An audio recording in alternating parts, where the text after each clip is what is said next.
పార్వతీదేవి తేనెటీగల సహాయం కోరిందని మీకు తెలుసా? పూర్వకాలం అరుణాసురుడు అనే రాక్షసుడు బ్రహ్మ కోసం ఘోర తపస్సు చేస్తాడు.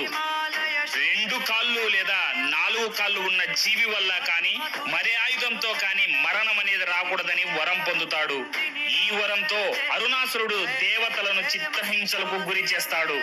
దీంతో దేవతలందరూ చేసేదేం లేక శివుడి వద్దకు వెళ్లి మమ్మల్ని కాపాడండి ప్రభు అని వేడుకుంటారు. అప్పుడు శివుడు పార్వతీదేవితో విశ్వం ప్రమాదంలో ఉంది దేవి అని పలుకుతాడు. అప్పుడు పార్వతీదేవి 2 లేదా 4 కాళ్ళు ఉన్న జీవి చేతిలోనే మరణం ఉండకూడదని వరం కోరాడు. మరి 6 కాళ్ళు ఉన్న జీవి సంగతి ఏంటని ఆలోచిస్తుంది. స్వర్గంలో అరుణాసురుడు ముందుకి ఒక తుమ్మెద వెళ్లి పుట్టబోతుంది.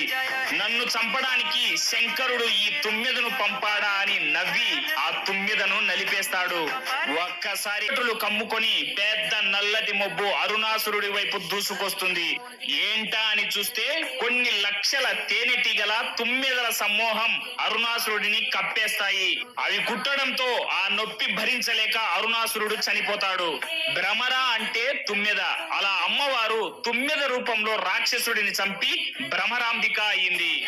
ఈ భ్రమరాంబిక అమ్మవారు శ్రీశైల మహాక్షేత్రంలో కొలువయ్యారు.